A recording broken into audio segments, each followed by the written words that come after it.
うん。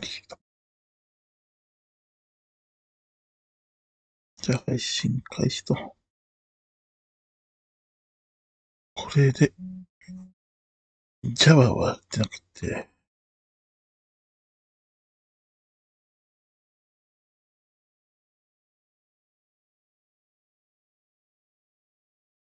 フランキの、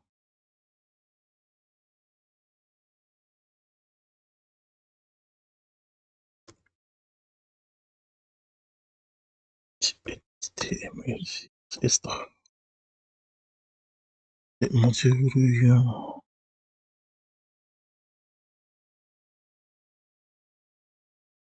3週目はやって、やっと4週目のイントロダクションから。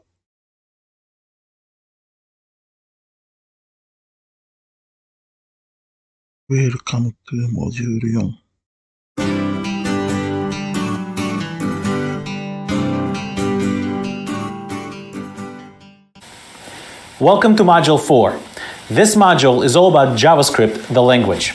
Now, JavaScript is one of the most used programming languages out there, yet a lot of people don't really appreciate its power. In my personal experience, this is largely due to the lack of understanding of the language fundamentals. I know, I was once in the same boat as well. I admit it. This is why I believe learning its fundamentals is crucial. Another reason why JavaScript doesn't have such a great reputation is historical. In the early days of the web, the browsers implemented JavaScript support much in the same way they implemented HTML support, however they pleased. This caused a lot of heartache for developers because you couldn't be certain that your code would run in the same way in all browsers. In addition, JavaScript used to lack tooling and frameworks that eased difficulties with everyday programming. While things aren't perfect nowadays either, they're much better.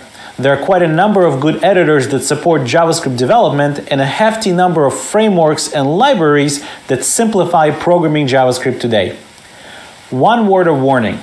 This module assumes that you have the basic understanding of programming.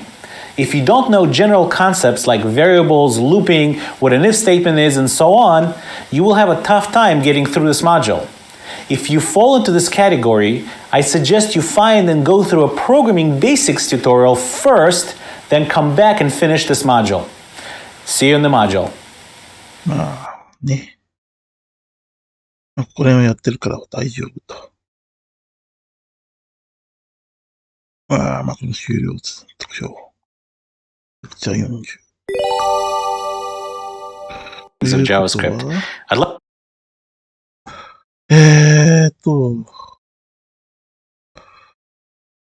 ここの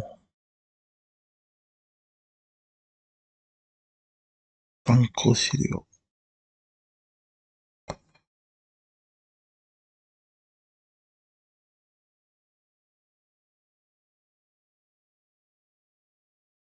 GitHub で、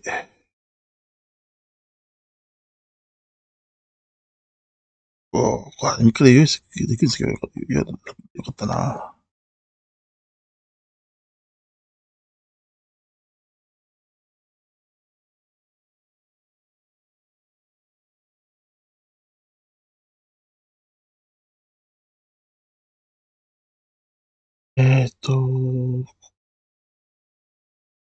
フルスタックコース4のエグザンプルス。レクチャー40。ここね。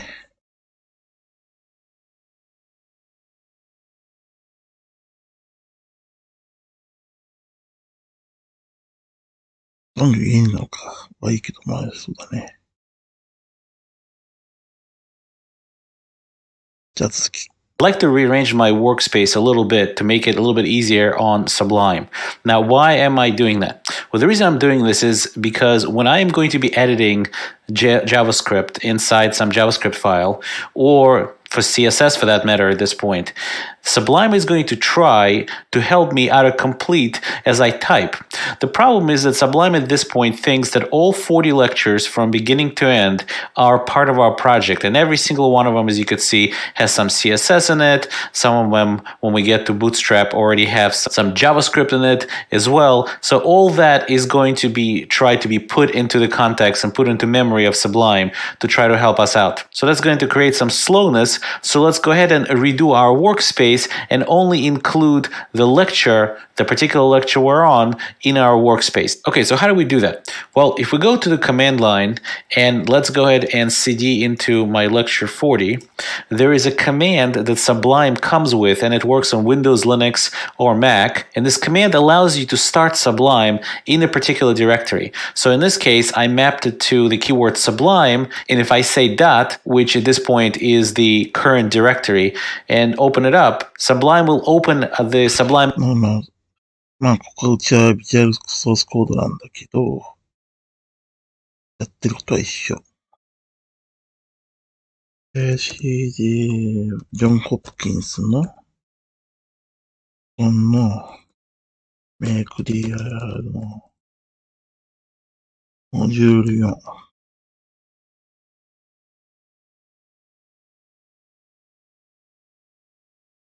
モジュール4の、わかるように JavaScript でつけておこ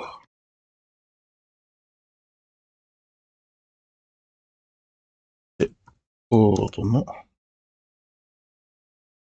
make dir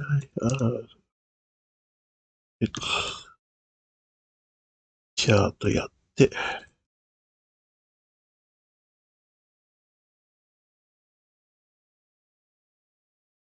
間違えた。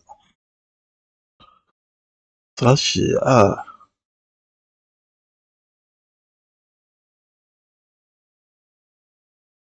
ドット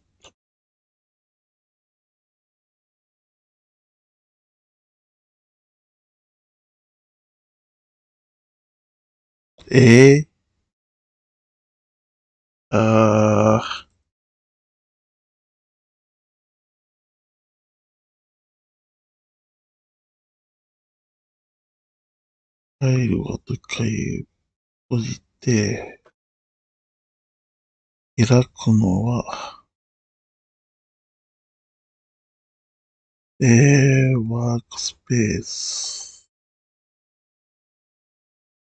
コーセラの、ここにしましょう。ジョン・ホプキンスのここを全部開く。で、モジュール4 JavaScript。ここに、新しいフォルダ、レクチャーをつけると。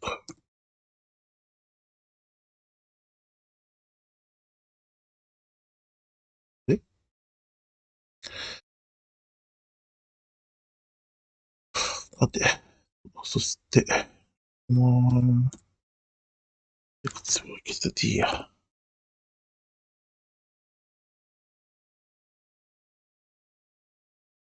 で、ここは、インテリセンスと CSS、ジャパニーズ、リンター、マークダウン。マークダウンはとりあえず少ないかな。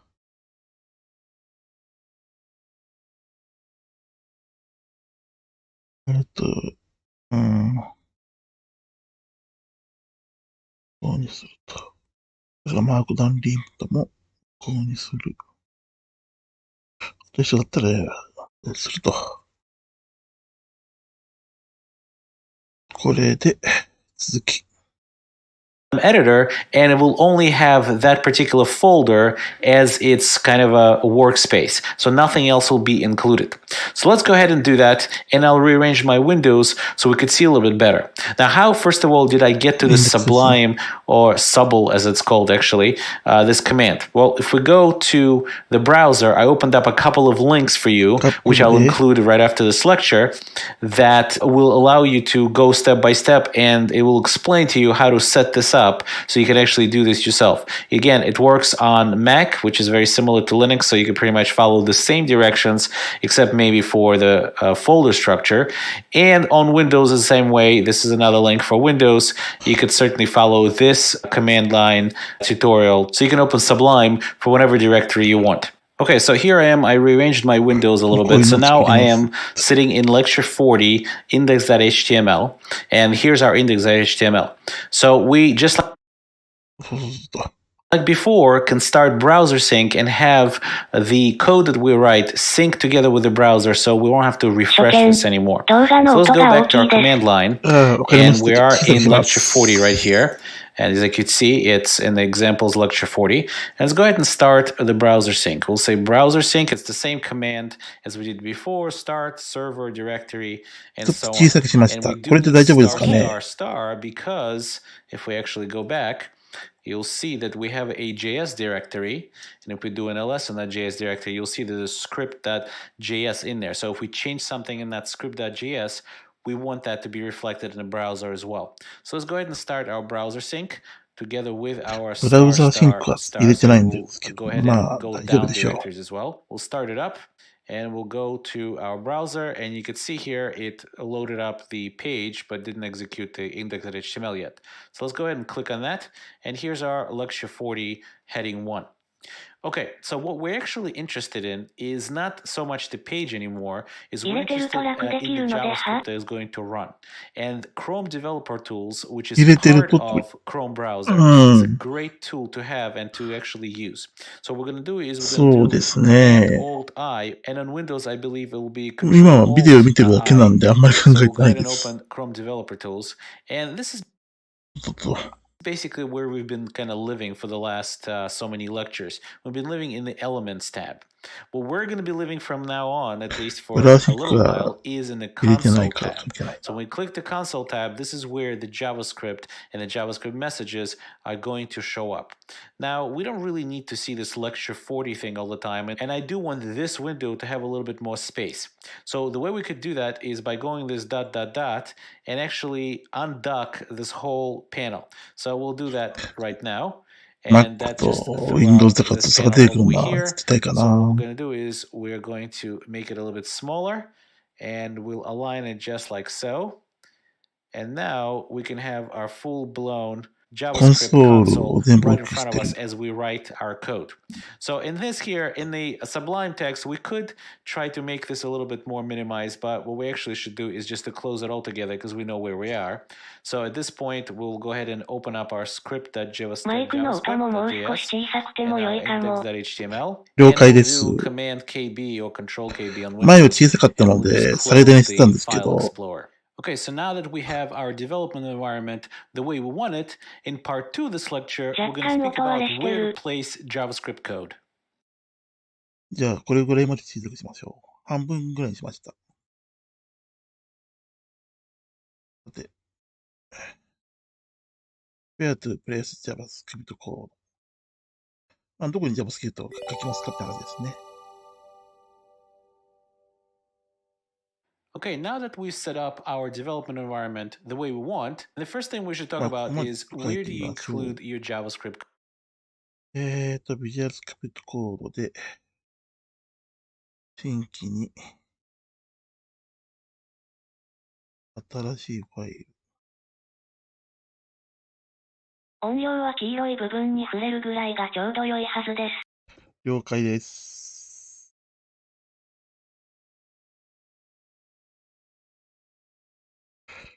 じゃあ、これぐらいですかね。で、少しデスクトップ音声を減らしてやってみます。で、このインデックス HTML はフルスタックのここをコピーすればいいので、コンソールログを入れてるだけか。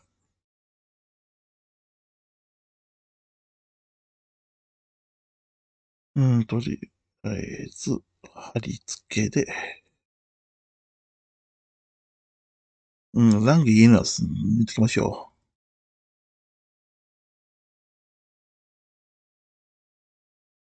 う。そして、ここに、新しいフォルダとして JS。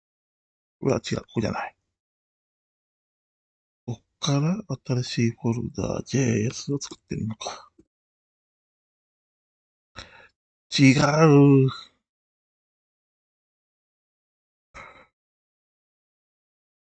そういう時はダメなんだな。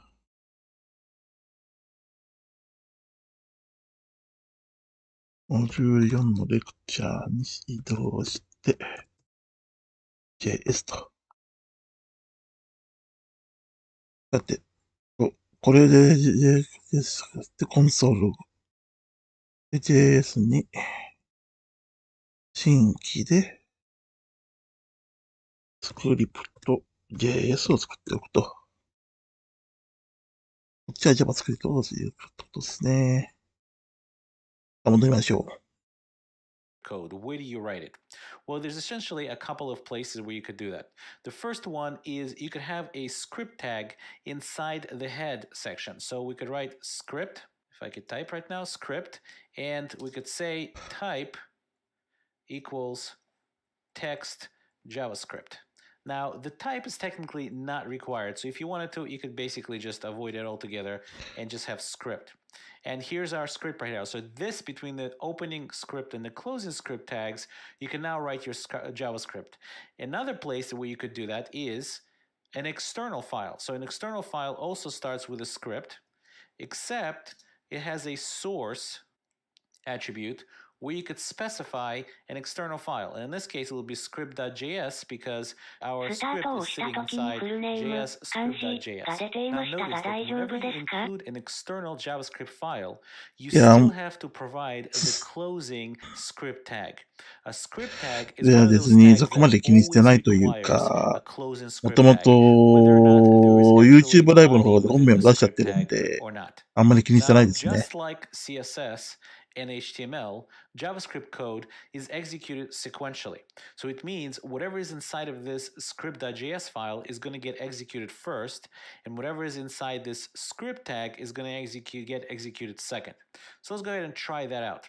Let's put JavaScript or script.js. Let's declare a variable. We'll talk about declaration variables in a minute. But for now, let's just declare a simple variable. It's going to be a string, and it's going to say hello world. So we'll save that.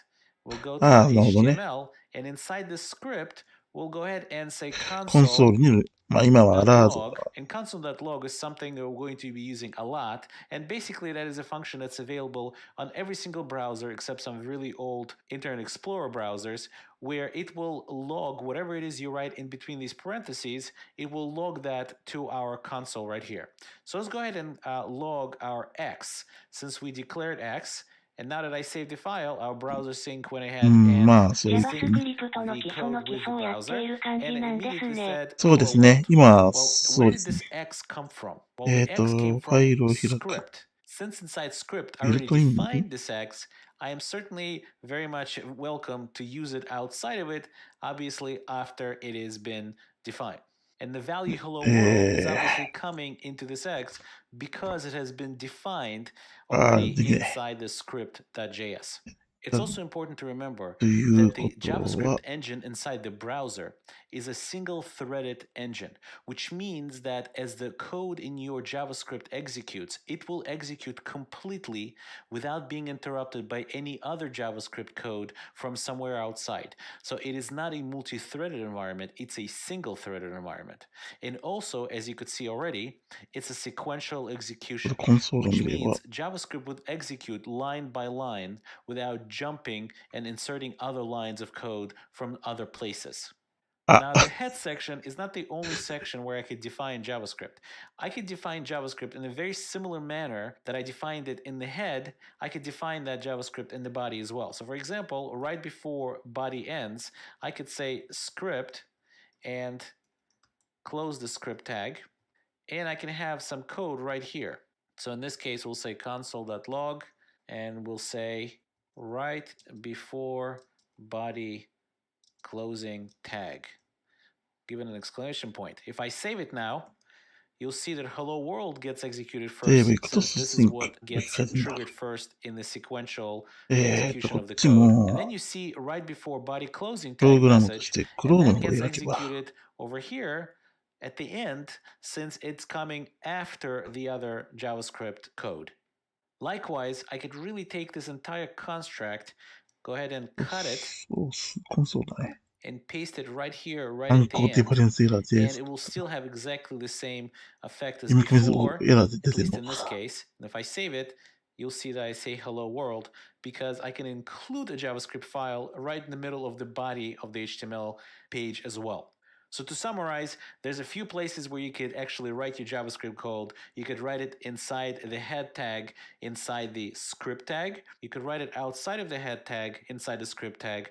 Or again, inside or outside of the head tag, you could include a JavaScript file, the effect of which will be as if you're cutting and pasting the contents of that file right into the place where you declare it inside your HTML page. ブロードシンクなきゃダメか。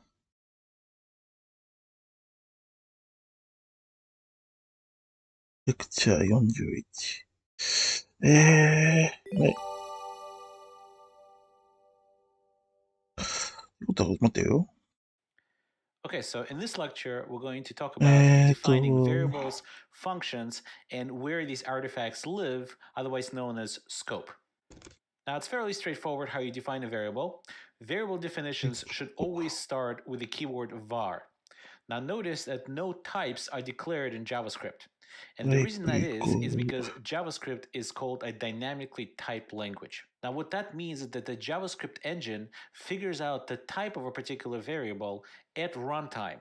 And it also means that the same variable can hold different types during the life of the execution of the program. So a variable can start out to be a string, then change to a number, then change to an object, and so on. And all of that is perfectly legal.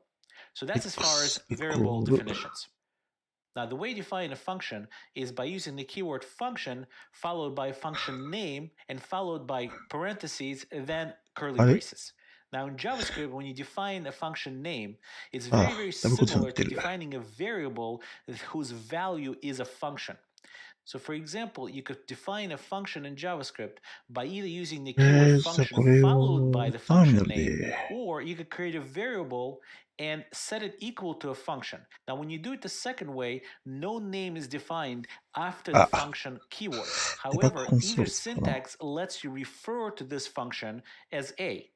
Now notice that the value of the function is assigned to a, not the returned result of the execution of that function. So after either of these definitions, you could now invoke, otherwise known as execute, function by referring to it by its name a. 今やってみま Now, す once you ね。 define the function, こっち either です you よ define the ね。function the first way that we まあ talked 今 about, これ成 or the second way where you 功し store たん the ですけ function ど、 inside of a variable, the way you 読み込み invoke が a 失敗してい function る。 is by taking the name or the reference to that function and putting the parentheses afterwards. So that is called a function execution or function invocation. Now the word execute and invoke are synonyms, so you could really use either one. But in programming literature, it's very often that the execution of a function is referred to as invocation of that function. Now you can also define arguments to be passed to the JavaScript function. Now the defined arguments are defined without the keyword var. In fact, if you place the keyword var in the function argument definition, that will be a syntax error. If you want your function to return some value, you use the return keyword followed by whatever value it is that you want to return. If the return keyword is not followed by a value, what you're signaling to the JavaScript engine is that it should terminate the function and exit out of it without returning anything. Now, the way you pass the arguments to the JavaScript function is also kind of unique. So in the first line of this example here, we have the function compare that we saw in the previous slide, and it's defined here with arguments x and y. In the second line, we're executing or invoking function compare and passing to it two arguments, 4 and 5. Now, the result of the execution of that function is then stored in the variable a. On the third line, you notice that we're still executing the compare function, but we're not storing the result anywhere. That is perfectly legal. And it's also legal, since JavaScript is a dynamically typed language, to pass a as a second argument as a string as opposed to a number. Now, that may not make sense as far as the logic of the function is concerned, but it's certainly perfectly legal syntax. Now, the last line demonstrates yet another rule about JavaScript functions. All arguments defined in a JavaScript function are optional. You can call that same compare function without any arguments at all, and it'll all be perfectly legal. Again, it may not make sense as far as the business logic of the execution of the compare function, but the syntax and the invocation of this function is perfectly legal. Now, each function or variable lives within a particular scope. In JavaScript, there's really two scopes. global scope, and function, or otherwise known as lexical scope. Now, lexical here means that it depends on where something is physically defined. Like, for example, a variable that's defined within a function is physically defined within that function. There's no block scope in JavaScript. In other languages, curly braces themselves signify a new scope. In JavaScript, functions signify a new scope. That's all you really need to know about functions for now, and we're going to talk about functions in much more こ detail こら in a 辺 later lecture. は、 Now, variables and functions defined in a global scope are available everywhere, meaning any other functions that are defined in a global scope and so on can get access to these globally defined functions and variables. As far as function and lexical scope, variables and functions defined here are available only within 関 this 数スコー function. プとかも And you もう heard ち it ょっ right. と詳しくやると You 大変 can なんだけど、 define functions within other functions. And those newly defined functions have a way to get at its outer function variables and functions. Which leads us to the next topic, the scope chain. Now, in order to understand how scope chain works in JavaScript, you have to understand how JavaScript engine executes things. Everything in JavaScript is executed in an execution context. Now, a function invocation creates a new execution context within which that function is executed. Now, each execution context has the following. Number one, it has its own variable environment. This is where it stores its newly defined functions and variables. It also gets this special this object, which we're going to talk about in a later lecture. And what's most 実に important つい for ては our まだ全然 discussion よく right 分かって now, ない。 it gets a reference to its outer environment, meaning the execution environment within which this particular function is defined. Now, global scope does not have an outer environment simply because it's the most outer there is. So here's how scope chain works. Referenced, notice referenced, not defined variable, will be searched for in its current scope first. If not found, the outer reference will be searched. If not found there, the outer reference's outer reference will be searched, and etc. and so on. Now, this will keep going until the global scope. 変 If 数と not か差 found し in 方の global 話です scope, ね。 the variable is going to be 順番 undefined. に外のスコ Now, ープ we'll を見る discuss と the いう。 special value undefined when we speak about JavaScript built-in types. But for now, just know that the variable undefined means it's just not found. Now, in order to understand this scope chain a little bit better, let's take a look at the following visualization. Suppose you executed a couple of lines of code inside the global scope. The first line defines variable x and assigns a value of 2 to the variable x. And the second line executes function a. Now, function a itself is defined in global scope, and it has its own variable x that is set to 5. Now, then, within function a, you call function b. これで、Function X は b 関数 is also defined in the global scope, and all it does is just print out to the console the value of x. Now, what will be printed out to the console? Will it be x equals 5 because b is invoked inside function a, or will it be x equals 2 from the global scope? And the answer is that the result that will be printed will be x equals 2 from the global scope. Now, why is that? Well, if you remember what we just said, the reason is pretty simple. Even though b is called within a, and a has its own x, what actually matters as far as resolving where x is coming from is its outer reference, and b is defined within the global scope. Therefore, the outer reference X イコール of 5は見れ function ないっ b て is the global scope, not function a. What this means is that it does not matter where a particular function is executed. What matters as far as a resolving scope of a variable is concerned is where that function is physically defined. Function b is physically defined inside the global scope. Therefore, a reference of x inside function b is going to look inside function b first. If it doesn't find it, it's going to use its outer reference to look for it there. And its outer reference is the global scope. Let's jump to the code editor and see an example of this.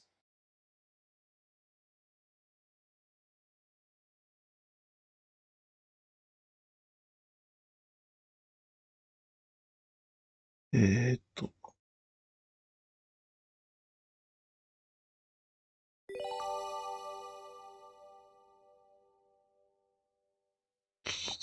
次は Okay, so here I am in Sublime Text, and I'm looking at script.js, which is located in lecture 41 in the examples folder. Now again, we opened up this workspace exactly the same way we opened it up in lecture 40. So if you don't remember how to do this, please refer to that lecture. We also have our browser sync turned on, and I have my developer tools open that is connected to index.html, which includes script.js. Let's go ahead and close the file explorer so we could see it a little bit better. So the first thing we're doing here is we're defining this variable message in the global scope, and we're just giving it a string called inGlobal. And then what we're going to do is we're going to just console it out. So let's go ahead and save it and see that message pop out. 他の関数の中で使われている変数名が被った場合面倒くさいのでグローバル変数は使わない方が良いって言われている気がします。Each です execution gets its ね。own 今の、 execution context. So it is inside the 今の global 変数 execution の解 context, 決方 which 法とか also has a は special object referred 重 to 複 as すると嫌 this. なので、 So let's go ahead and type this and take a look. This actually is referring to window. If you type window here, it's the same object. As you can see, this window ああ、 object has lots of different name value pairs. And one of こ them こっ is すね。message in global. So the message variable is actually です。 attached まあ to み this, な変 this 数名に variable, しなけ which れ is ば被 our らない global けどね。 execution context. そう Let's で go す ahead and ね。 uncomment some more of the code that we wrote here. そこら辺 Let's は do the 命名 very 規 last 則 line of で、 this function, so we won't execute B. So now we defined a function and stored the function in the variable A. And this function defines its own message variable that the value of which is inside A. And all it really does is just output the message value to the あ console. るいは普 Now, 通にパラ obviously, メ we ー could ター also で execute 下 this してとか function. ですね。 So we'll go ahead and uncomment this line. So when we save this, the browser sync should refresh our console, and we should see first global message equals in global, since this is something that is sitting in the global scope. And then when we execute function A, we'll see A message equals inside A, since this message variable is sitting inside of the function scope of the function A. So let's go ahead and save that. This will get refreshed, and just like we thought, we そ see れが the 今さっき言っ global た in スコール global なんで and すね。 A is inside A. Now, what happens now if we call B from inside A, and B is also going to be defined in the global scope? あ、 So そっか、B は here, グロー we're バルス not コープだか defining ら。 our own message, we're just using もしかし whatever message て、 comes to us from our outer scope. Well, the outer scope of function B is the global scope. So what we should see is first the message that it's in global. Then we'll see A, because A is being invoked right here, and the message defined inside A will be でも output カウ to ン the ターの console. 変数に And 愛と finally, か when we N とか invoke 使うこ B, とが多い we'll から被 see るけ this ど。 message referring to the global one そ since こら it's 辺 our はもう reference 関 is 数スコー global. プとか Let's を go 徹 ahead and 底 save 的にや that. るしかないですね。 And as we あ、 predicted, message B がグローバルなのか。もしか equals し from the て、 B function is equal in global. Now let's see what happens if I take this function and I cut it out of here, and I actually define this function あ、 inside function A. そうだよ So な。 let's go ahead and それ気になるよ edit this な。 a little bit. So now 当然 B 関 is 数内で関 defined 数 inside が function A, 宣言でき which る means から、この B's 場合 outer B は reference is function A variable scope. So let's go ahead and save that, and now this message B will be the same as message in A. Let's go ahead and save that. As you can B イ see, コールそうなると。 message in B is inside A, which is exactly the same as message in A. So in summary, we spoke about defining variables. We spoke about the fact that all variables in JavaScript are dynamically typed, which means its type is determined at runtime. Now we also spoke about defining functions and the fact that when you execute a function, it creates its own scope, lexical scope or functional scope. Now it's important to remember that all JavaScript code runs within some execution context, and each execution context has a number of things that are available to it. One of those things is the outer variable environment. And scope chain is used to retrieve variables from outer variable environments that are not ここら辺 found のスコープ within チェーン your が結構 own 今のでめんどく execution さいってことがよ context. くわかりましたね。さて、練習問題ですが、その前にこっちで、実行とデバッグじゃない。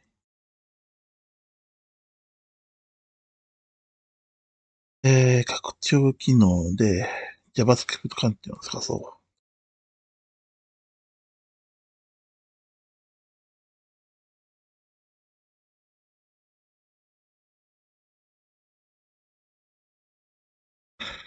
まあ、シンタクスハイライトを基本として、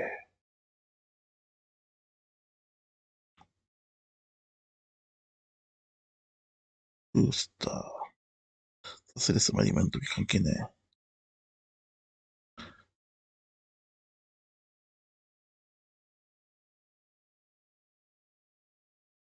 コンソールユーティルス。キーを入れてみて、そして実行するには、ファイルをインデックスタイプテキストスクリプト。なんでこれ言えるかな。これを、ここにやっとけば、そして、これもとりあえず、外し、クローズして、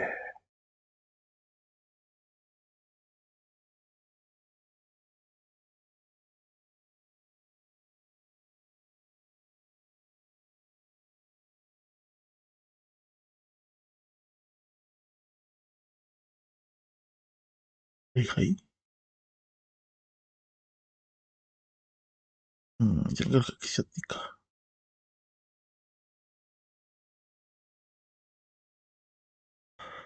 口置きの、とりあえず。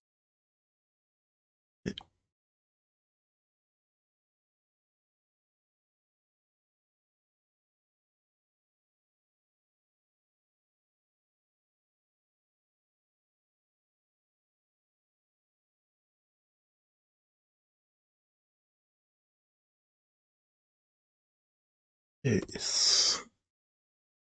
で、やっといて、例えばこれを、みんな実行できるか。JavaScript 学習。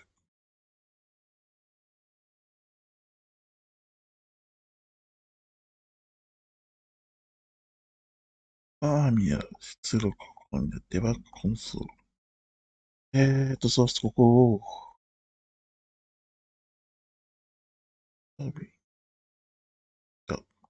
ご飯に呼ばれたので落ちますね。はい、ありがとうございました。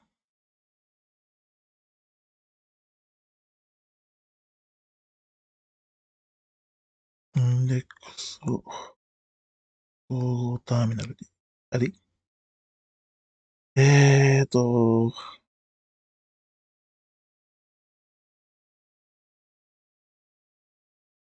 インデックス。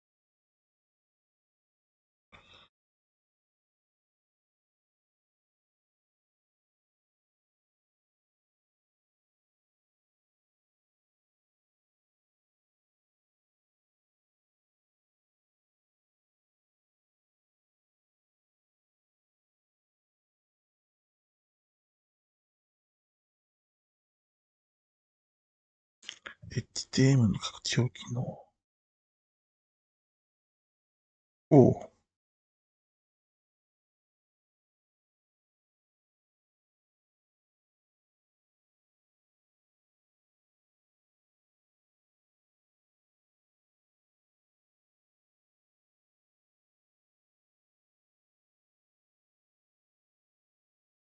して、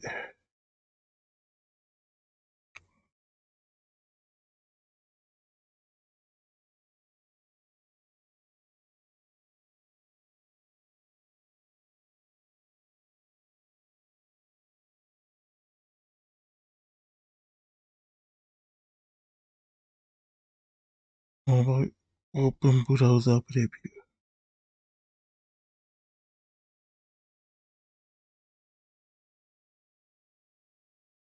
これ、なんとかなるかな。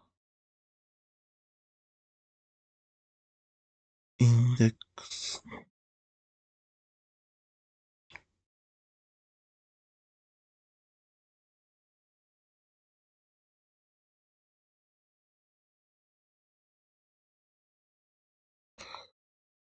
レビューインデフォルトブラウス。よし、ここら辺を消して、レビュー OK。で、表示で、調査のコンソール。リンク面接、これは表示は大丈夫。サード全部を楽にして、フィリップで OK すると、よし、OK。普通に読み込めるということになって、これで、こっちのオプショナルプラクティスクイズができる。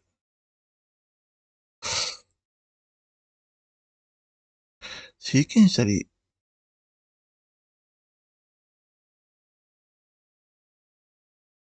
一応トゥルでいいか。あとで直せばいいし。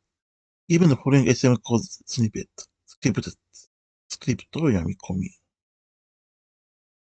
クロージングタブを抜けてる。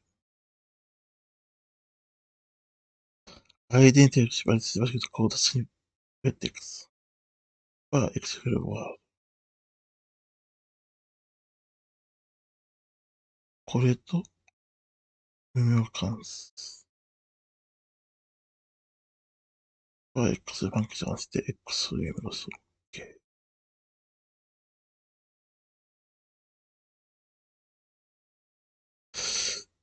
OK。これできんの？できるような気がするけど。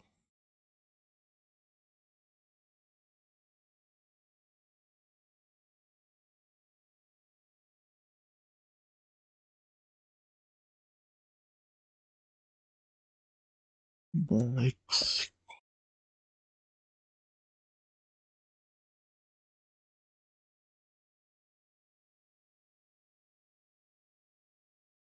X が、X を実行すると、ファンクション X。X を実行すると、ヘローワールドなんではいい。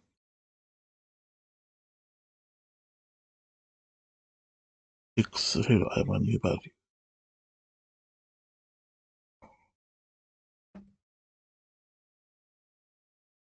そうすると、X が入る。なって、X ファンクションはエラーが出る。上書き成功する。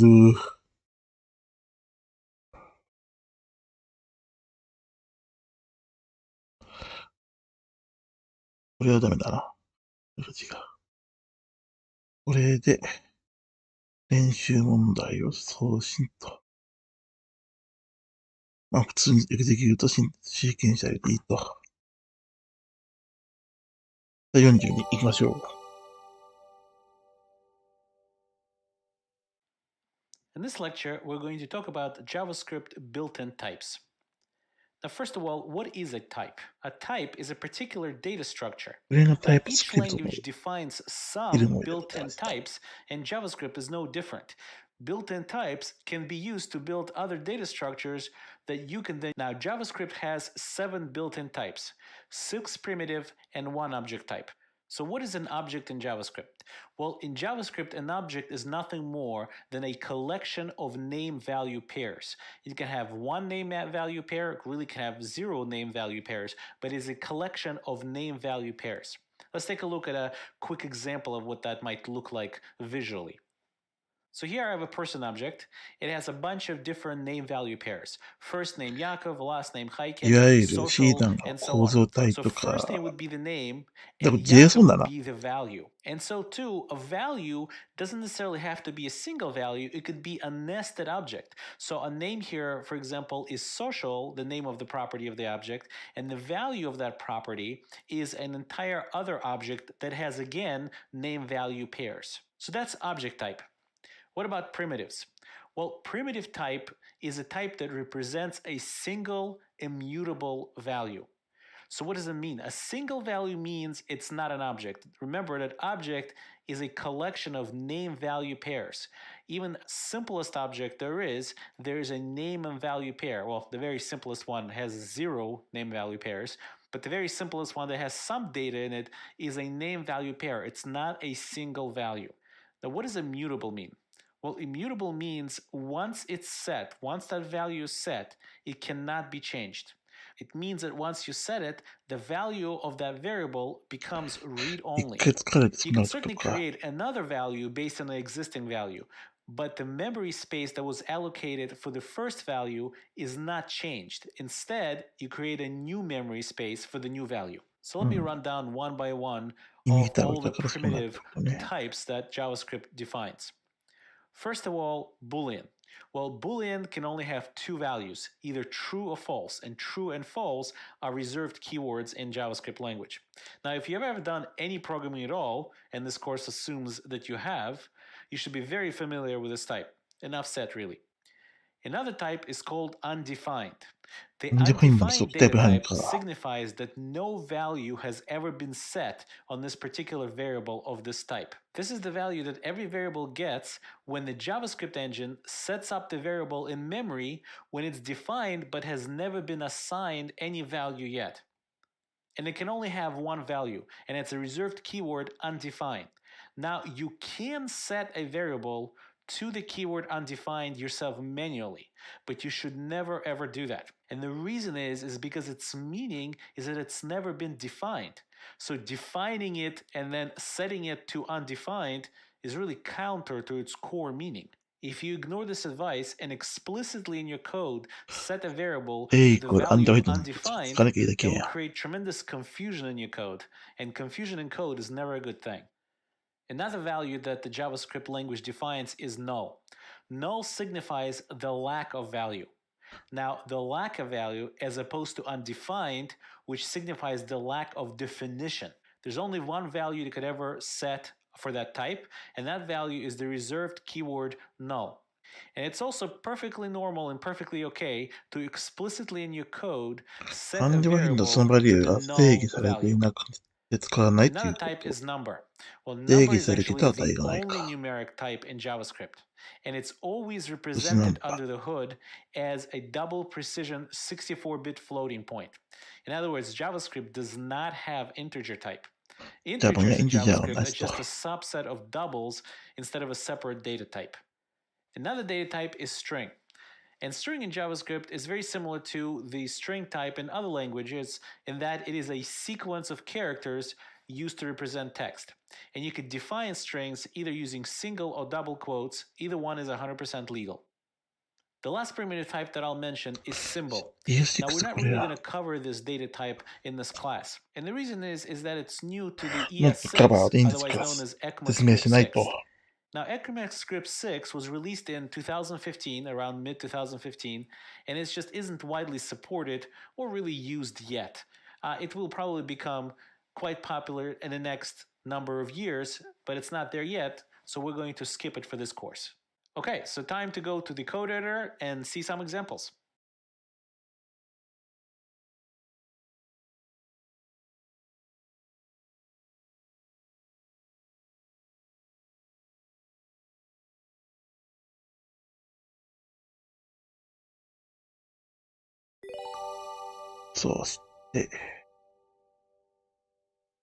Okay, so here I am in Sublime Code Editor, and I'm located in the script.js, which is located in the JS folder of the Lecture 42 folder. And again, I opened up Sublime the same way I've been opening it up for the last couple of lectures.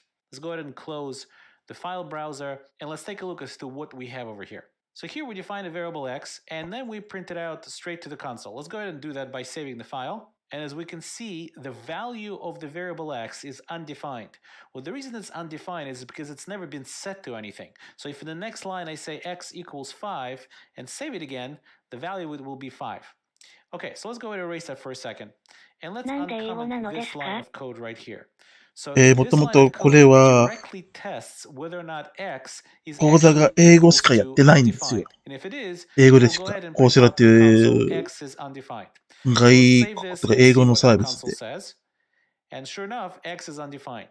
This kind of demonstrates to you that this is a reserved keyword that you could actually test against to see if it's undefined or not. You have to be a little bit careful because JavaScript has this concept of type coercion. そこら辺は日本語版がないので。This is something you could definitely test. Now let's see what happens if we 聞き流してください。 uncomment this. さて、And what this does is actually sets the value X がここで to 定 5. 義 So してる now け X ど、 is 値とか explicitly 出てこれ defined. はア And ン if ダーファイ we ンドに test な it ると。 against the undefined keyword, it should jump で out of X the の if 値を入れる statement. と、ア And we ンダー haven't ファインド covered じゃな if くなっ statements, て、 but if statements are pretty デファイン generic ドになる。 across many languages. So I'm sure you ここま understand で this は code here. 簡単ですね。 So if X is equal to undefined, then we'll say X is undefined.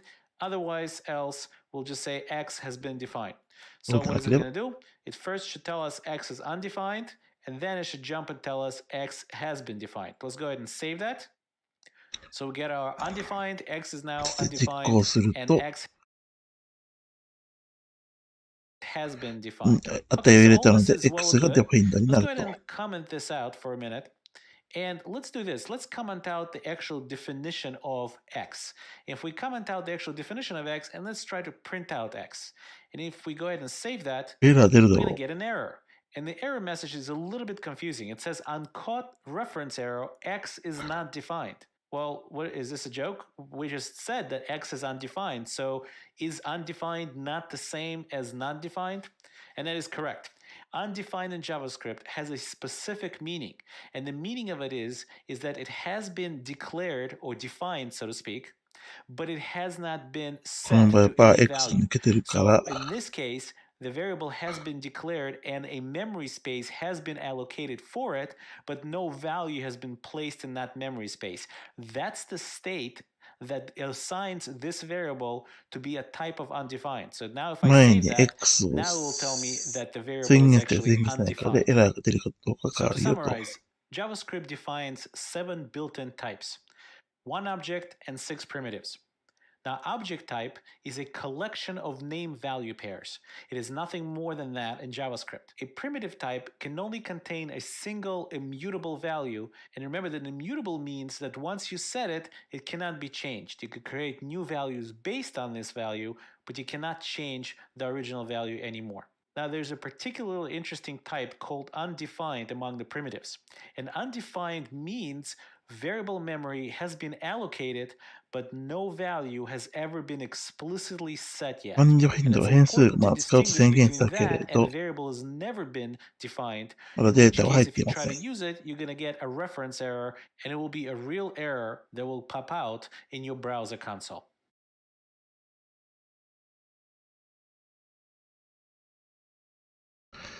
というわけで次にクイズ。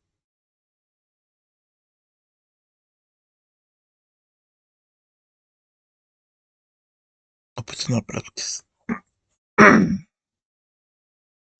全問も正解しなきゃダメってことですね。An object in JavaScript is simply a collection of name variables. True. そう説明した。JavaScript の型であるオブジェクトは、名前と値のペアである。ですね。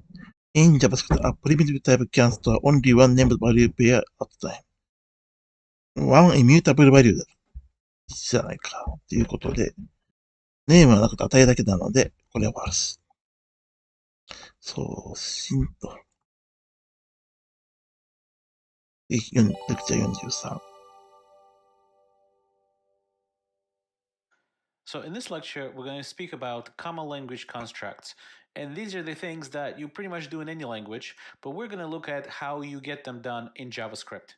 Okay, so here I am in Sublime Editor, and I'm looking at script.js, which is located in the Lecture 43 folder. And again, the setup is very similar. I have the Chrome Developer Tools open here in the Console tab, and therefore whenever we save this, script.js, the browser sync tool that is running in the background will sense that we've updated this file, and it will go ahead and refresh the browser, executing our JavaScript code. So I have a bunch of topics that I'd like to go through, and basically the code for those topics is sitting right in the same file, but I, at this point, commented them out so we could go one by one. The first thing I want to take a look at is string concatenation. Well, just like in a lot of other languages, JavaScript allows you to concatenate strings on the fly as if there are numbers, as if they're arithmetic numbers. So for example, here we've declared a string with the value hello. And in the very next line, we're concatenating the string with another string with a space and the word world. So now this operator here, plus equals, is really equivalent to the operator, let me comment that string out. Let me 代わり comment that 例え line ば、 out. And if I said ス this, トリングイコール、ストリ string ング、 plus world, これ this は would 同 be じ an。identical line to this one. So let's go ahead and keep ワール both ドに those 書 lines い for てどうすん now, だよっていう and のが we'll あるから。 comment out the second line. And the way I comment out the thing without actually having to type it is to press Control slash on Windows and Command slash on a Mac. And basically what I'm doing is I'm concatenating the string with the word world. And then I'm going to output it to the console using string plus and an exclamation point, another string. So the only difference between these two statements, this one and this one, is that this one is actually going to store a new string in the string variable, as opposed to this one is just going to concatenate it and throw it right into the log function. So let's go ahead and save this. As you can see, it 今 refreshed の and it said ヘ hello ロ world ー、ワー exclamation ルド、 point. そしてエク So サ let ク me ラメー test シ this ョンだ。 out. As I said こんなこと。 before, if I comment this line out and uncomment this one, these lines are exactly equivalent. This is just a shortcut to say the exact same thing as we're saying right here. So let's save that. And again, it's going to refresh and saying exactly the same thing. So let's go ahead and comment this whole thing out. So we could go to the next example that I want to talk about. So actually, let me close the file browser on the side so we could see it a そ little し bit て better. レギュラーエク。 Okay, so the 今度 next one 数 we're 値 going の to talk 計 about 算。 is math operators. And the math operators are straightforward, and if you've done any kind of a math operation in other languages, there's really no difference here, pretty much. Actually, let me 数 comment 区 out 演 the 算が second で line き for て、 now. So the first thing is there's a 5 plus プラス operator, 4 the プラス minus, 3をやると。 the multiply operator, and divide operator. And the same type of rules that apply in other languages and really in math in general apply here as well. So for example, the precedence of パーセント文字 parentheses also ダブル applies だから here. 文 So 字 as 列 you が can ない see ん here, だ。 I'm doing 5 plus 4, and that will get executed before the division by 3. So 5 plus 4, that's 9 divided by 3, that's 3. So if I save that, I should see that it is going to output console.log output 3. Now let me uncomment the second line here. And what we're doing here is kind of strange. We're doing undefined divided by 5. 特 Now 殊 when デー we タのアンデフ execute ィン that, ド let's go を ahead and save that. に計算を We're 行う going to わけ get と。 an NAN. あ、 Now そっ what か。 is NAN? NAN is a Not a special number. symbol that indicates not a number. And the biggest reason I'm showing you is because it's very common to define a function. Let's say we define a function test1 that takes an A argument. And in the function, we'll do console.log. And console.log will say A divided by 5. So now if we call this test1 function, we never really passing the A in here. So what's going to happen? Let's go ahead and save that. You'll なん see か we're で、going to ま get あ、 an NAN again, not アン a デフィンド number. で So when you 入るん debug your だ。 code and you call a function and somewhere inside the function, something starts throwing not a number, chances are that there's something that was supposed to be passed in into that function and either got neglected to be passed in or something happened to it along the way right before it was supposed to be passed in, and then you have an undefined variable inside your function. Okay, so let's go ahead and comment this out, and we'll save that again, so we'll clear the screen for us. And let's go to this topic called equality. Let's uncomment this. So here what we have is we're declaring a variable, defining a variable x equal to 4, and defining a variable y equal to 4 as well. Now notice, by the way, that we're JavaScript defining の them with いい加 only 減という one か。 keyword var. This is a shortcut in JavaScript that if you wanted to, you could just 倍 put が a 数字なんだ comma なことです in か。 between variable definitions, and that is perfectly legal で、 syntax. ダ And ブ in ルイコー fact, ルだ this か is ら、 very common in other 数 languages 値、 as well. In the バ next リュー line, な we い have ん an だ if statement, か and the if ら。 statement in JavaScript is nothing special compared to any other language. It's pretty straightforward. And what we're doing here is we're comparing x and y, and we're comparing it with a double equals operator. Now, one of the most common mistakes is instead of double equals is to say x equals to y. Well, x equals to y will take the value of y, place it in x, and use the result of that as the value to evaluate whether or not it's true or not. So we don't want that. We actually want to compare x and y, and therefore it's a シン double グルイ equals. コールの場合 What は we're doing 代 here 入 is にな saying るか if ら、 x is equal to y, then we're シン going グ to ルイ execute コー the ルイコ next ールを使 line, おうと which 話か is な。 this console x is equal to y. Let's go ahead and comment the second part out here and save that. And you can see it says x is equal to y because x is 4 and y is 4 as well. Now let's make this a little bit more interesting. Let's uncomment this line and see what we're doing here. Here, first of all, we're changing the type of x. The x now is no longer 4 as a number, x is 4 as a string. So what happens if we actually compare them now? Well, let's go ahead and try that. これ Let's は save that. 両方とも And you can see it says x equals to 4 だから equals y to が文字 string に is 変 equal to 換さ y れ equals て to 4. Now, な what る is から going 4 on にな here? るんだけ Obviously, ど the な。 string can't possibly be equal to a number. Well, what's going on here is called type coercion. And type coercion just means that the language converts something for you from one type to another type automatically on the fly. So when the JavaScript tries to evaluate this equality, it converts one of the types to be the same type as the other variable and only then compares the values. Now, what if you didn't want that? What if you didn't want JavaScript to automatically convert things for you when trying to evaluate its equality? Well, that's where strict equality comes in. Let's go ahead and comment スト that リク out ト、加 and 担 go to も the チェ strict ックも equality 含め section ま here. す。And we'll uncomment that. So strict equality is signified by using triple equals. So now if I'm comparing x triple equals to y, it will first see whether or not these things are this x and y are the same type. And if they're not, it's not going to try to compare them anymore at that point. And in fact, I just realized I commented out x and y that I'm defining here. So let's go ahead and actually uncomment this whole thing. That way we'll have the variables available. So now if X we と Y を execute 設 this, 定して x イ at this コール 2 point をチ is ェッ a ク。 string 4 and y is a number 4. So this will never actually execute right here. What will execute, however, is the else part. And here you get the chance to see what else looks like in JavaScript. And it's really, again, nothing special. Other マ languages イナー have な要素で basically the 決 same 定だけ construct. や。And in the else clause, we are having console.log that says the strict x as a string 4 is not equal to y equals 4. And that is what we actually should see in the second printout. So let's go ahead and save that and see what it says. It says strict x is not equal to y equals 4 これは文 because 字 one is a 列と string and one is a 数字 number. の4段 In で part 2 of this lecture, イ we're コール going に to な pick る。 up where we left off and トリプルイ speak コールの about 場合 what は JavaScript considers false and what it considers true.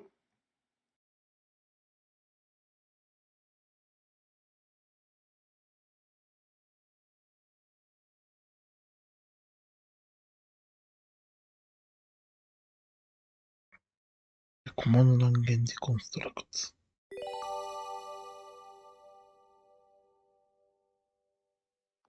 In part 1 of this lecture, we left off speaking about strict equality versus regular equality. In this lecture, we're going to go ahead and pick up speaking about what JavaScript considers Boolean true and what JavaScript considers Boolean false. So like all languages, JavaScript has a specific set of things that it considers to be false or true when you evaluate Boolean expressions. So let me go ahead and comment out this whole section, and let's go to the next section where it's talking about the if statement, but we're actually going to list everything that the if statement would consider true and everything that the if statement would consider false, or actually the other way around. False first. Okay, so in this if statement, I listed every single thing that the if statement will consider false. First of all is it's going to consider the keyword false as false. Now then you see something that is an or operator. Now the way the or operator works is that if something evaluates to true on its left side, it does not check anymore what is going to be to its right side. And since I know that to its left side at the moment is going to be false, I can be sure that it's going to evaluate this, and if this is false, which it is, it's going to try to evaluate this for truthfulness. And if this is true, it will stop and will not evaluate anymore. However, null also gets coerced to being false in JavaScript. So therefore, we keep continuing and say null, which is again false, or undefined. Undefined is a keyword that also gets coerced to false in JavaScript. Next, it's an empty string, so it's basically double quotes with nothing in the middle. That also gets coerced to being false. Zero gets coerced to being false, and NaN, not a number, gets coerced to being false. So point is that every one of those things is false. That means this line will actually never execute. And in fact, it's going to go to the else clause and execute all is false. So let's go ahead and save that, and you can see it says all false. Now let me show you a very quick trick that if you ever forget if you have something and you're not sure, is it supposed to evaluate to false or true? Well, JavaScript provides these wrapper objects around the primitives. So even though Boolean is a primitive type, there's a wrapper object called ブーリアン Boolean は with a トゥル capital ーポーズ B がないの that で、 you can actually フォル pass スし things かない to の see で、what it would coerce to. So for example, if I pass it a null, that will coerce あ to あ、なるほ false. ど。 And there you go, it tells you false. ブーリ If ア I ン関 pass 数 it で、 something like an empty string, こういうふうに it will 結果を coerce it to 出す false. と、 But if I pass it anything else that is not in the list of どうなる false かってい things うの that が出てく we るわけですね。 listed right here in that if statement, so if I pass it something like hello world, これは that トゥ will ルー。 evaluate to 値 true, があるか which らってこ brings と us ね。 to the next thing of what is true in JavaScript. Let's go ahead and uncomment this if statement. And here, what is true in JavaScript? Well, first of all, the true keyword is evaluated as true in JavaScript. After the keyword true, you see two ampersands. And two ampersands signify the logical AND operator. And the way the アン logical ドアン AND ド、 operator アン works, パサダ it は will only return true 論理ア if ンド。 both things こ on れ the は left C と and かと on 全 its 部一緒 right で、 are true. So こういう if ふうに both な of ど these れか things are が true, ファル this ス will の be 場合 true. は、 And again, so オ since ー we ル have a トゥルーにはな non-empty るわ string けで、 here, this will 値が出 evaluate る to。true. Then we ending it again with a number 1, which is a number, 数 not a 値は zero. 0以外 Anything なら not a zero also evaluates to true. トゥルー。 And just in case you think a negative 1 would evaluate to false, it does not. It actually also evaluates to true. Any number that is non-zero will evaluate to true. And if we end it with the string false, even though the string これは itself has the フ value ァルスと false, いう but since it's a じゃ non-empty ないストリン string, グが入って that いる will から、 evaluate to true. So if we save this, ブーリアン we'll が来たらトゥ see ルー the になる。 statement all true. Go ahead and save that. The first one is all で、オー false ルトゥル from ー。 this clause, and the second one says all true. Okay, so we're going to stop here for part 2 of this lecture. And in part 3 of the lecture, we're going to pick up speaking about whether or not putting curly braces in the same line or next line is a matter of style of JavaScript or really an established best practice. というわけで、これを書くときのベストプラクティス。43のスクリプト JS。今やったことですね。Okay, so enough of Boolean expressions. Let's go ahead and comment that out. And let's go to the next topic, which is best practice for the curly braces. Curly braces on the same line or on the next. Whenever you speak to people about their preference, whether or not the curly braces, either for a function of some other construct, 関 should be on the 数とか same の書 line き方 as につい some てか。 wording or keywording, or should it be on the next line, sometimes you get into a pretty big religious war whether or not you should have it one way or the other. Well, that religious war doesn't have to be in JavaScript, because in JavaScript there's actually an established best practice, and that best practice is not just a matter of style, it's a matter of syntax and how JavaScript engine works. So let me demonstrate that for you real quick. Let me uncomment this. And what we have here is we have two functions. One is function A, another one function B, and we're going to execute function A and then スタイ execute ルの function 話 B, ね。 logging the output of each function. So function A follows the style is where it's always putting the curly braces on a new line. So function A starts and the curly braces on a リリ new をリ line, ターンで and 区 it 切ってる場合っ returns ていう an 話 object. ね。 Actually, this is an object literal. And don't worry about that. We're going to talk about objects a little bit later, but the point is this is something that で、 needs to B be は here, which is a curly brace. 行末に So を it's つなげ returning the て、 object literal, and it's also putting the ブ curly ロック brace の on 返 a す。 new line. これ自明的な Function タイ B プ。 does exactly the same thing, except it follows the style that puts the opening curly brace on the same line as the function declaration and on the same line as the return statement. Now let's go ahead and execute function A and then execute function B and see what it gives us. Let's go ahead and save that. Did you expect that to happen? The first value from function A is A で見て undefined. 書くと、 Now, why ア is ンデ that ファインドで発送 undefined? する。 Well, this actually brings up another interesting issue that is 気づいた going んだ on in な、間違い JavaScript. で。 The reason it's undefined is because what the JavaScript engine does behind the scenes when you execute this code 文字 is it エ looks ン at タ the ー区切りに return なっちゃうか statement, ら、 doesn't see anything after it, あ and との places ブロック for が無視さ you れちゃうん a だ。 semicolon right after it. So basically what this function A is doing is starting to execute and immediately returning, and it's returning nothing. And since it's returning nothing, when we try to output nothing, it gives us undefined. As a side point, Even though semicolons at the end of statements are optional in JavaScript, it is pretty much an accepted best practice to always put them there. Now, there's some minor, I would say very minor controversy about that, and there are people out there that insist that they want to have it without the semicolons at the end. However, by and large, people put semicolons and are very strict about it, so you should probably follow the best practice of the majority. So now you understand why in this case it returned undefined, and in this case it's actually returning the object with a name value pair, で、ファンク name ション B being の場合、 name property and value being Yakov. Okay, so これ let's go 繋が ahead ってる and ので、 comment 普 this 通 out に and go to our なっ last て、 topic for this オブジェクト lecture, が来る which と。 is the for loop. What language can there be without a for loop? Let's go ahead and comment that out. And here's a for loop. Well, this for loop is doing something very simple. It's defining a sum variable to be 0 to begin with, and then it's looping from 0 to 9 and summing up everything in between. And then it's outputting what the sum from 0 to 9 is. So let's go over this for loop real quick. So just like many languages, the for loop has three parts to it. First is the initialization part of initialization of the counter variable or other conditions. The second one is the condition that the engine will check to see whether or not the loop should be run again. And the third one, some sort of either increment or decrementer or something like that. So the first thing is we're declaring a variable I equal to 0. That is going to be our starting point. By the way, if this variable I has been declared in this scope already once, declaring it again with a var would be a syntax error. So if I have a for loop a little bit above it that also has var I equals 0, this for loop would just start with I equals 0. I don't have a for loop above, so I will go ahead and declare the variable I equals 0. Jumping to the last part, we see I++. Well, this is another one of those shorthand notations for I equals to I plus 1. It's the increment operator. In order to make this a little bit shorter to type, I++ will do. There's a very similar operator, by the way, that is I minus minus that subtracts 1 from whatever variable it's applied to. In this case, we want to increment it by 1. So it's I++. So we're starting with 0. In the very first time, I is being compared to 10 and 0 is less than 10. And I is being incremented by 1. Then the body of the loop executes.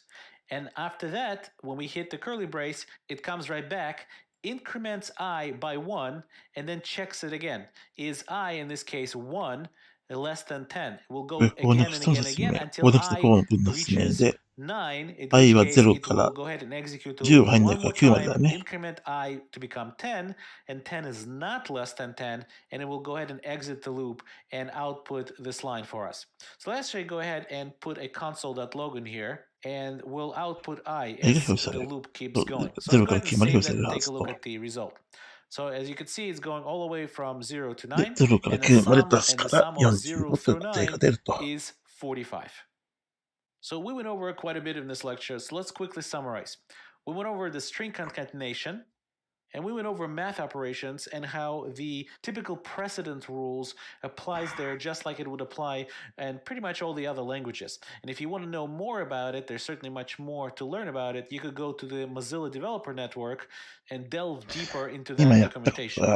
We spoke about type coercion, that is dynamically converting a type to a different type for either addition or comparison or a different type of other operations that you would need both sides of the operand to have the same type for. We also spoke about the regular and strict equality, the regular equality being with double equals and the strict equality being with triple equals. And the big difference between them is that the strict equality will first compare to see whether or not both sides are the same type. And if they're not, it will not consider them equal. It will not check anything more. So type coercion will happen with double equals, the regular equality, but strict equality prevents type coercion. We also spoke about what is true and what is false in JavaScript, what is considered true and what is considered false in JavaScript. We also talked about opening curly brace placement. It's not just a style in JavaScript. In JavaScript, it's very important that you adopt the style of putting the opening curly brace on the same line as the function definition or a object definition and so on. Now, as a 普段は general どの good 言語やって practice, るの？ always place 今ま semicolons で at the end of は every Java statement. と Now, PHP を there やっ are てまし some た that ね。 disagree, and I provided a link here for you here to an で、ずっ article と that ブラン makes ク a 空い really てる good んで、 case 今 to は why リ you ハビ might リみたい not にやっ want て to る do ところ that, で or at す。 least might not have to do it, absolutely have to do it. Kind of makes fun of the people who insist on it. But the bottom line is most people do that and place the semicolon at the end of pretty much every セミ statement. コロンは So you な should くて probably もいいっ adapt ていう it の no が matter what anyway. JavaScript では And あっ last but て、 not least, we spoke about the basic 最 for 後 loop に、まあ、 syntax, フォーム and I のル showed ー you プに some ついて simple 説明した code と。 to sum up numbers between 0 and 9. で、レクチャー44。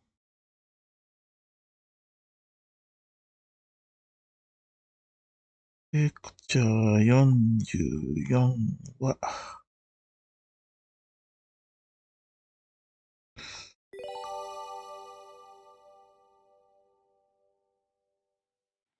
Okay, so let's talk about a very common scenario that デフォル happens ト a バリュー lot に when つい you're て。 coding. And before we begin, I am located now in lecture 44 in the script.js. So I have a function here, and the function is order chicken with, and it lets you pass a side dish, and really it's very simple, just prints back out to the console the order chicken with and whatever the side dish ああ、 is. そうか、イコー So ルイ in コー this ル使う case, の we're か。 calling it order chicken with, and い we're い passing け the ど、 string だ。 noodles. What it should print out is chicken with noodles to the console. So if we save this, and indeed chicken with noodles gets printed out. Now, what happens if I call the same function, but I pass nothing to it? Well, side dish will become この場合 undefined 何かアンデ in フィ this ニットになるは function. ずだよ So ね。 when the side dish is undefined, it should print chicken with, and it will coerce this side dish variable into string undefined. So if I save that, I'll get chicken with noodles. That's the first It's call. And the undefined. second one, chicken with undefined. Well, obviously, this is not something we want the user to see, or really is not very helpful. So what can we do to avoid that?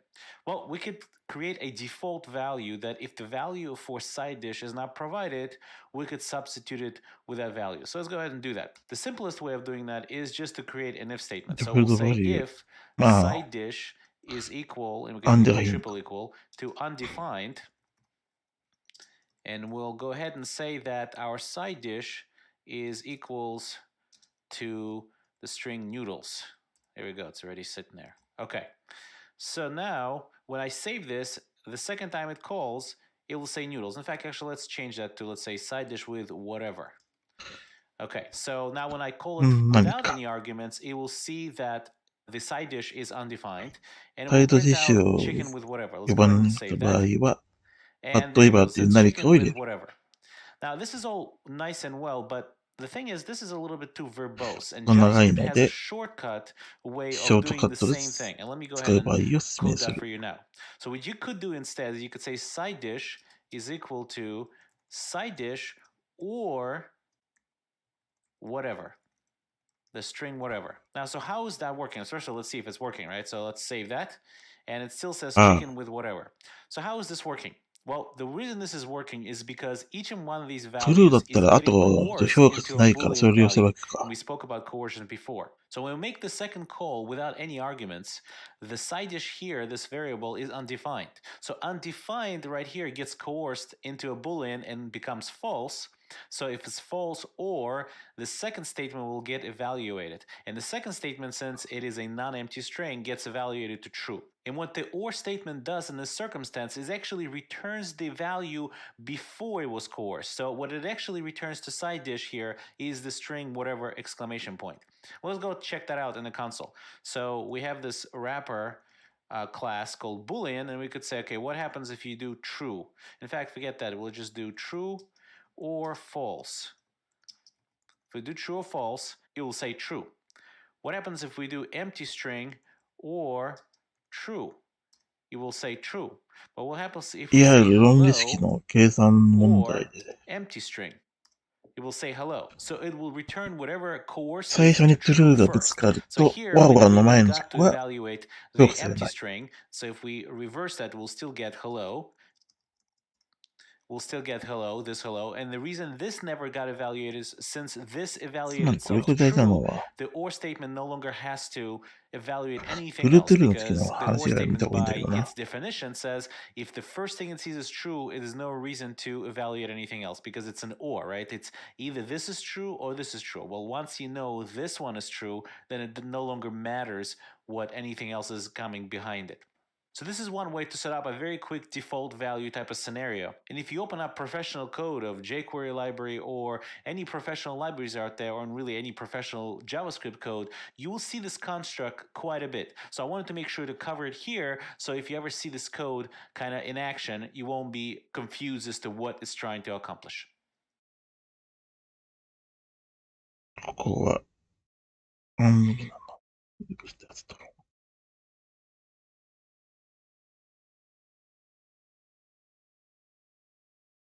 そしてプラクティス。ストリクトイコーリティ、つまりトリプルイコールは、ディファーズ、どこが違うか。from regular equality。ダブルイコールの場合と違ったチェックス。both values on its right and left and the same type first。同じ方かどうかをチェックする。You they are not, it doesn't try to call some reason value and just returns first. Yes。型が同じなければ次型をチェックすると。Given the following JavaScript code, bar x equal 10, if null ここ false, 本数6 hello x になる。ここで、ここのヘロで true 返って x であることが評価されないから、2回。はい、OK。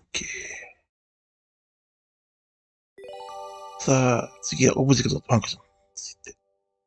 Java の OOP ですね。JavaScript の。 In the lecture on JavaScript types, we mentioned one very special type that is object type. An object is, again, a collection of name-value pairs. In this lecture, we're going to go over how to create objects in different ways and how to assign properties, in other words, how to create those name-value pairs. Okay, so currently I am in the Sublime text and I'm looking at script.js and I'm located in the lecture 45 folder. Let me go ahead and close the file explorer. And what you see in front of you is a very simple object creation. So we're creating a company variable and we're setting it to new object. Once we've created a reference to an object, we're ready to create properties of that object. Now in JavaScript, when a property doesn't exist and you simply mention that property in an object, JavaScript engine creates that property for you. So for example, we're going to say company.name and that property name doesn't exist yet, オブジェク but the ト second ケー I ス set か it ら to something or the second I A mention it on the ネーム object, と it バリュー becomes がつ a く。 reality and now it does exist. So now if I go ahead and do console.log and I output the company object, I'll see, let me save that, and you'll see that now the company object has a name property and the name ああ、そういう property ことか。 value is プロパテ Facebook. ィと値 But が let こう me いうふうに erase 変わる that と。 and I can keep going and say company.ceo. And I want CEO to have several properties and I want CEO to be an object by itself. So let me just go ahead and try this. First name is equal to Mark. And let's go and save that and maybe we'll do まあ、コンソールで、 console.log and we'll output company again. And let's see what happens. And when we save it, we're going to get an error. おや、 What is the error? The error is あ、そう、cannot set CEO って初 property ネーム first が無 name 理なん of だ。 undefined. Now, what is going on here? Why is this not working? The reason this is not working is because company.ceo is CEO something は that hasn't been バ defined リュー yet. 普通 Remember, のシン just グル like バリュー if なんだ we ね。 I said var a and then tried to do a dot hello equals, I don't know, hello. Let me comment this line out. So if I save that, it will give me the hello of undefined cannot set property hello of undefined. So it's the same type of issue. So what do I have to do here? Let me uncomment this line. What I really have to do here is I could specify that first name, but I first have to create the .ceo property. So let me go ahead and copy it here and イ say コー here ルニュ new ーオブジェクトとする。 object. Once I ベースを set 変えるわけね。 CEO to the new object, now I could set the property first name on it. Let me go ahead and save that. And now I can see that object has first name and has CEO, which is also an object. オ So ブジ if ェ I クト。 open that ま up, あそうだろうな。 and I see CEO is an object, and CEO has a CEO が first ファーストネー name, ムある。 Mark. Well, let me あ、 set ポル another トが入っ property. た。 Let's give Mark his favorite color, the CEO fave color.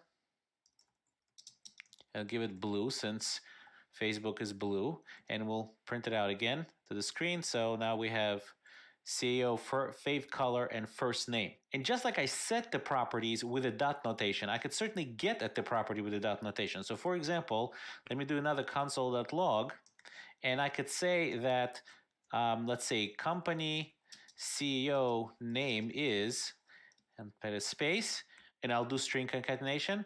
I'll say company.ceo.first name. Okay, and we'll put a semicolon at the end, and we're kind of going off the border here, so maybe we'll just, JavaScript is very liberal with spaces, so we'll just do that. And when we save it, we could see that now it says company CEO name is Mark. So the JavaScript engine traversed the object's company and went to the CEO property, which is also an object, and then went and retrieved the first name property. Now, the dot notation is not the only way for me to get at the properties. I can also do the で、 following. CEO I だ can から say CEO ネームが console, 入 let's る。 go into console.log, and what we'll do this time is we're going to use the bracket notation. So we'll say company, and we'll say bracket name, and name will be in quotation marks because now we're getting at the property name, and the name is a string. And go ahead and output that. So you see now it's getting to be Facebook. So I can get at the company name using the bracket notation, not just the dot notation. Now, why is there two notations here? Why can't I just use the dot notation? Well, the reason I can't always use the dot notation is because the dot notation will only work with whatever is a valid JavaScript identifier or valid JavaScript either function name or valid JavaScript variable name. So for example, if I wanted to say that company dot $stock, and remember $sign is something JavaScript variables, identifiers, and function names are allowed to start with, and I'll say stock is equal to 110. 110。 Let's say that's how much it is, and I'll go ahead and do console.log and console.log company, and we'll output that. You could see that the stock property got オブ set ジ to 誰がする 110. とオブジェクトに入る But の what if I ね。 wanted to be kind of, very dramatic? I don't want to just say stock. I want to say stock of company and put spaces in here. Well, I can't really do that, and I can't really do that either.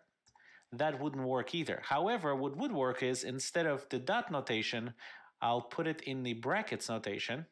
And when I do that and save it, you'll see that our property is now named stock with a $sign of company. And I could probably remove the $sign now. That was only for the effect of the variable name. So now if we look, we have stock of company, and that is the name of our property. So I can now go and retrieve the stock price by saying, okay, stock price is, and we'll concatenate the string and say company. And since I can't really do a dot stock price because it's stock of company, what I could do is I could use the bracket notation the same way and say stock of company. And if I save that, I'll see stock price is 110. And notice that it doesn't have to be a string literal here. I can actually set it to a これ variable. CPU So ネー if ム I ですね。 go だ ahead から and ね、 cut だ that か out ら of here and say var stock prop name, and ス I トッ will クパ set ティのス it トックオブ to カンパニーとす stock る。 of company, and I'll go ahead and use stock prop name right here, and we'll do the こ same れカン thing パニーの over スプレ here. ーを違っ Let's て do その stock prop name. And if I save that, everything works exactly the same way. So I'm able to actually calculate the name of the property in my code on the fly. Okay, so let me fix this up so you can see it a little bit better. So if I save it again, everything works as expected. Now, this is a way to create an object, and it looks kind of verbose. There's new objects everywhere. I wish there would be kind of a shorter way to create the same thing that would be much more readable. And in part 2 of this lecture, we're going to take a look at a syntax that does just that. そして、オブジェクトリテラルシンタックス。JS はいいのか。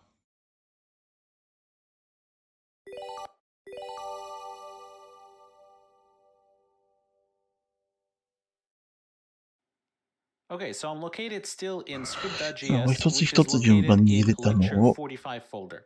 どうぞいっ And ぺんに in 入れたい。 part 1 of this lecture, we spoke about how to create a simple object and how to set properties on it, and we even talked about how to set an object within an object, and so on. Now, in part 2, we'd like to take a look at a syntax that simplifies all this object creation. What we'll do for now is we'll go ahead and comment all of this out, and we'll create a new one. And we'll create the object in a bit of a better way, or at least simpler way. So let's go ahead and make a comment here, better way, object literal. And what we're going to do now is called object literal notation. Let's go ahead and set our object to a little bit of a more interesting name. Let's call it Facebook. And we'll give it an object literal. An object literal is just curly braces. And we could put a semicolon at the end because it's a statement, or actually it's an expression that's going to have its value sitting inside the Facebook variable. And since JavaScript is very liberal and with spaces, we can actually make it much more readable by putting space right here and starting to type properties just like this. Name Facebook, name the company's Facebook, and we're separating our name value pairs. The name value pair itself is separated with a colon, and the actual name value pair is separated with a comma. So we put a comma in, and we'll put CEO. That's what we wanted to have as a sub-object within this object. And since it's a sub-object, we again put curly braces, and we open it up this way. Let's erase that extra line. Okay, so first name was Mark, and we separate this with a comma. Fave color was blue. Notice the last name value pair inside the object curly braces does not get a comma at the end. That's very important. Now this right here, from this curly brace to this curly brace, is an object literal by itself. And this CEO together with curly brace object is a name value pair. So since we want yet another name value pair to appear afterwards, we want to put a comma after here and then say something like stock, and the stock is going to be equal to 110. So if we save that, this is going to get cleared, and we're going to do console. Let's actually make some room here. Do console.log, and output Facebook. So let's see what it comes out to be. And it looks exactly like the object we created before. And we have the CEO sub-object sitting here with a favorite color, Mark. And don't worry about this proto property for now. But CEO is an object, has a favorite color, first name, and we still have the name of the outer object be Facebook, and the stock price is 110. We can also repeat this the same thing as we did before here, where we wanted the stock name to be a little bit of more of an elaborate type of name. So we want it to be stock of company, right? So let's go ahead and copy that name. And we could do the same thing here by specifying the property name to be a string. So we could just say quotes, don't forget the colon, and paste the name of the property right here. So when we save and it refreshes, now we have the value or the name of the property be stock of company with the spaces, which is something you wouldn't be able to set using the dot notation, but you're able to set using the object literal notation, and certainly are able to set using the bracket notation. And we could access the properties of this object exactly in the same way as we accessed it before. So there's really no difference between the way to create the object this way and the way we created it with a new object. So we could still say Facebook.ceo.name, and when we save that, we'll see that I messed up something here. I didn't put .name but .first name. Let's go ahead and do that and save that, and you can see it still outputs Mark. So everything works, and this is exactly, again, the same way to create the object, and this is a much better way because it's much more readable and much faster to type. I'll add two more words about how to type up these objects. Now, a lot of people make a mistake is when they say var, let's say company, and they say equal, and they do this, and they start expanding this thing before, let's say CEO, and again, like this. It's much easier to first put all the ending things on the line. So for example, the way I type things is when I say a company and it's equals to curly braces, and I know that it's going to be an object, and I know that this is an expression, and I want to put a semicolon at the end, I put a semicolon at the end right away.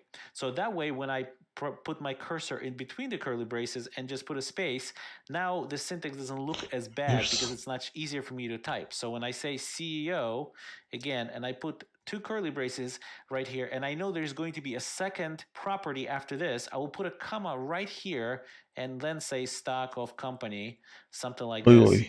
and say 110.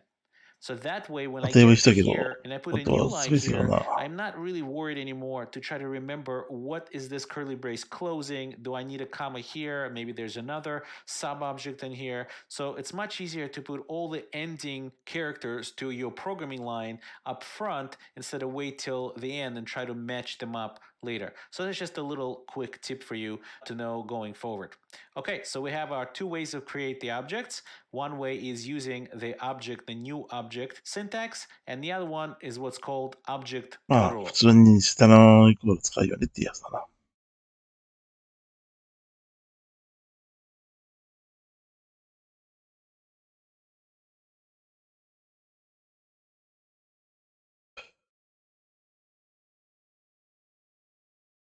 General practice case. Defining a variable as an object accomplishes operating methods are everything at defining the variable equal to an object. But it's faster and easier at the その通り。JSON 建築つけは簡単だよねっていう。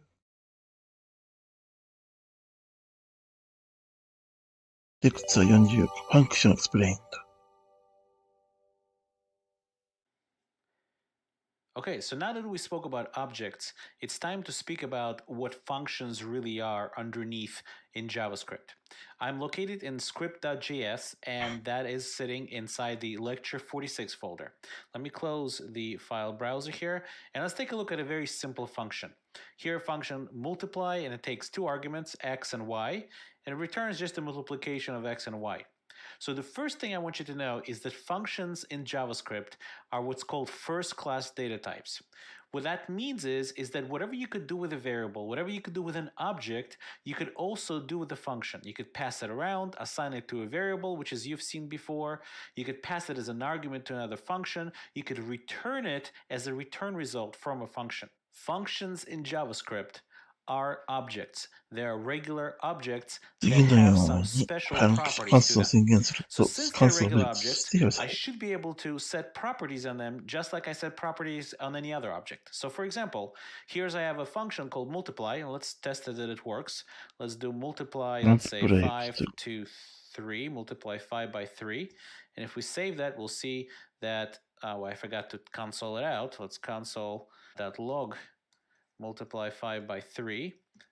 And we should see 15, and we do. Okay, so now what I could do is I could set a property on the multiply function just like I set on any other object. So let's go ahead and set a property called multiply dot, let's say version, and let's set it to version v1.0.0.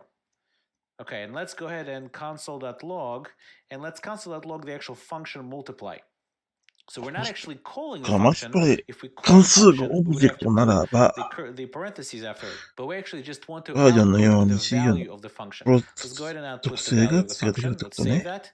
And we forgot to put console.log. No problem. We'll fix that. And the value of function is the function code itself. So the reason that's happening is because every object has this inherent method or inherent function to it that's called toString. So if we do toString and call toString, we're going to save that and get exactly the same thing. So what we want to do is actually get that property version. So if we do multiply that version, and now we save that, you'll see that the version is been set on our function. So our function is nothing more than an object. Now, the fact that it's an object allows us to do quite a number of interesting things that are so useful in every application. Let's go ahead and actually erase a couple of these code statements, so we'll just have the multiply version. And what we'll do is we'll start making function factories. Okay, so let's call this function factory. So what we're going to do is we're going to create a function, and the function is going to be called make multiplier, and we're going to provide a multiplier for it. So what we're going to do is we're going to return a multiplier function out of this function. So we're going to say var myfunc equals, and we're going to make it equal to a function. So we'll do function, and the function is going to take an x as an argument. And again, as I told you, I will put the semicolon right here so I don't get confused later. And what I want to return is multiplier. Where's my multiplier? Multiplier. I meant to say multiplier. So I'm going to return multiplier times x. And that's what I'm going to return out of this function. There you go. Okay, so now what I need to do is I need to now return this function as the return result of the function make multiplier. So what I need to do is say return my func, and now the value of this function, that is sitting right here is going to be returned as a return result. And that allows me to do quite fun things here. Let's try to make a multiplier by 3. So we'll say multiply by 3, and we're going to create a function that does that for us. Make multiplier, and our multiplier is 3. So now what multiply by 3 is a reference to a function that we made inside this function. So in order to invoke it, we'll do console.log so we could see it. And we'll do multiply by 3. And we'll put, let's say, 10. So multiply by 3 times, so it's 10 times 3, so it should return 30 to us. Let's go ahead and save that. And sure enough, it returns 30. So we can make another one. Let's say we'll make another one called double all. So everything is going to get doubled. So we're going to say make multiplier again, and it's times 2. So now console.log, let's say multiply or double it all, double all. And we'll pass it, let's say 100. So this should return 200. Sure enough, it returns 200. So you see what we're doing here. We're creating a function. We created a function double all, and the way we created it is by passing a multiplier into our make multiplier function. Our make multiplier function then creates a function for us inside of itself and then returns it as a value. So since again functions are just objects, we should be able to pass them around just like we pass around any other arguments to functions. So let's call this one passing functions as arguments. So let's go ahead and create a function called do operation on